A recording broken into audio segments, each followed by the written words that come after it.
नमस्कार दोस्तों, स्टोरी वाला की कहानियों में आपका एक बार फिर से स्वागत है। दोस्तों, आज हम आपके लिए लेकर आए हैं इतिहास के पन्नों में दर्ज एक ऐसी कहानी जो बड़ी ही मज़ेदार होने के साथ साथ बहुत ही अजीबो-गरीब भी है। हमारे देश के इतिहास में बड़े बड़े सुरमाओं ने समय समय पर कई लड़ाइयाँ लड़ी, जिसके किस्से सुनकर हमारा सीना गर्व से चौड़ा हो जाता है।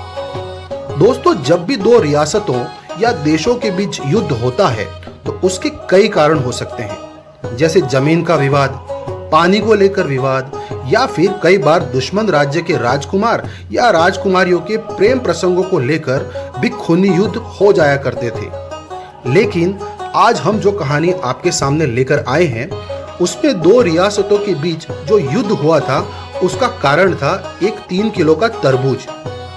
जी हाँ दोस्तों, 3 किलो का तरबूज। चौंक गए ना? आपको लग रहा होगा कि स्टोरी वाला आज बकवास कर रहा है, लेकिन नहीं, ये सच है।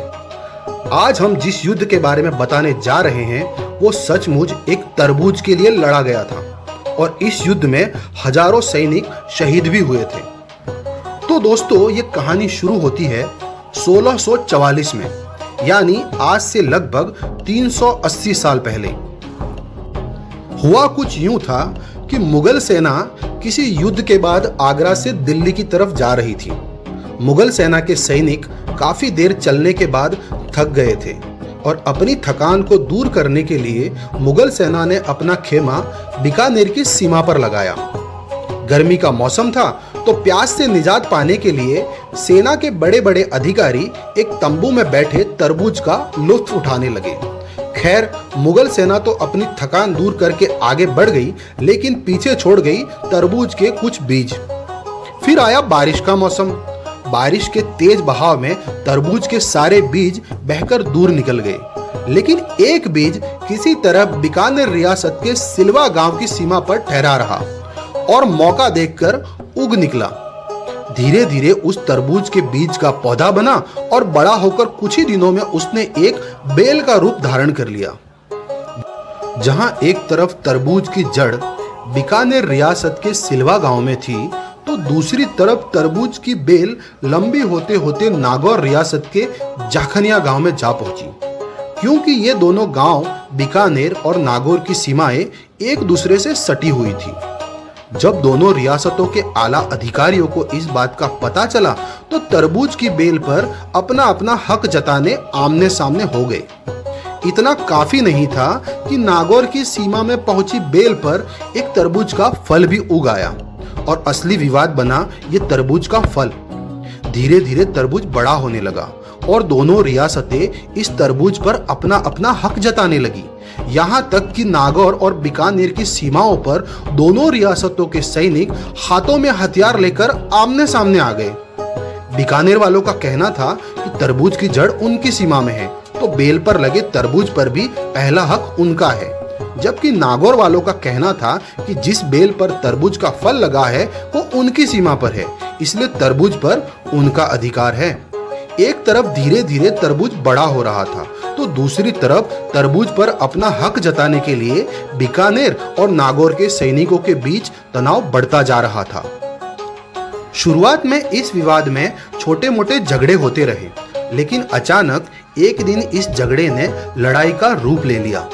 नतीजा ये हुआ कि बीकानेर और नागौर ने बकायदा एक दूसरे के खिलाफ युद्ध का ऐलान कर दिया और एक तरबूज को हासिल करने के लिए दोनों रियासतों के सैनिक एक दूसरे पर टूट पड़े।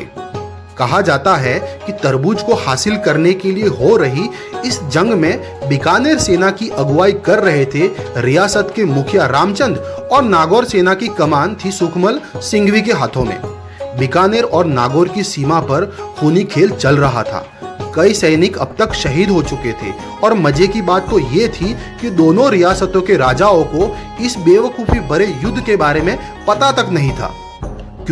क्योंकि एक तरफ तरबूज को पाने के लिए दोनों रियासतों के सैनिक एक दूसरे के खून के प्यासे थे, तब दूसरी तरफ नागौर के राजा राव अमर सिंह मुगल सेना की सेवा में थे, जबकि बीकानेर के महाराजा करण सिंह किसी युद्ध अभियान पर गए हुए थे। दोस्तों यहाँ एक मजे की बात और थी कि जिस तरबूज को पाने के लिए बीकानेर और नागौर रियासतों के सैनिकों में मारकाट मची हुई थी, इन दोनों रियासतों के राजा मुगल साम्राज्य की अधीनता स्वीकार कर चुके थे। जब तक दोनों रियासतों के राजाओं को तरबूज के लिए हो रही इस जंग के बारे में पता चलता, तब तक बहुत देर हो चुकी थी और तब तक हजारों सैनिक शहीद हो चुके थे।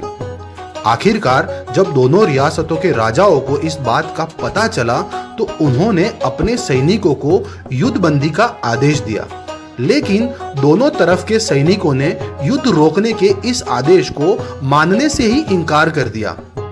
तरबूज हासिल करने के इस खूनी खेल को रोकने के लिए दोनों रियासतों के महाराजाओं ने आखिरकार थक हार कर मुगल दरबार से इस तरबूज कांड में हस्तक्षेप करने की मांग की।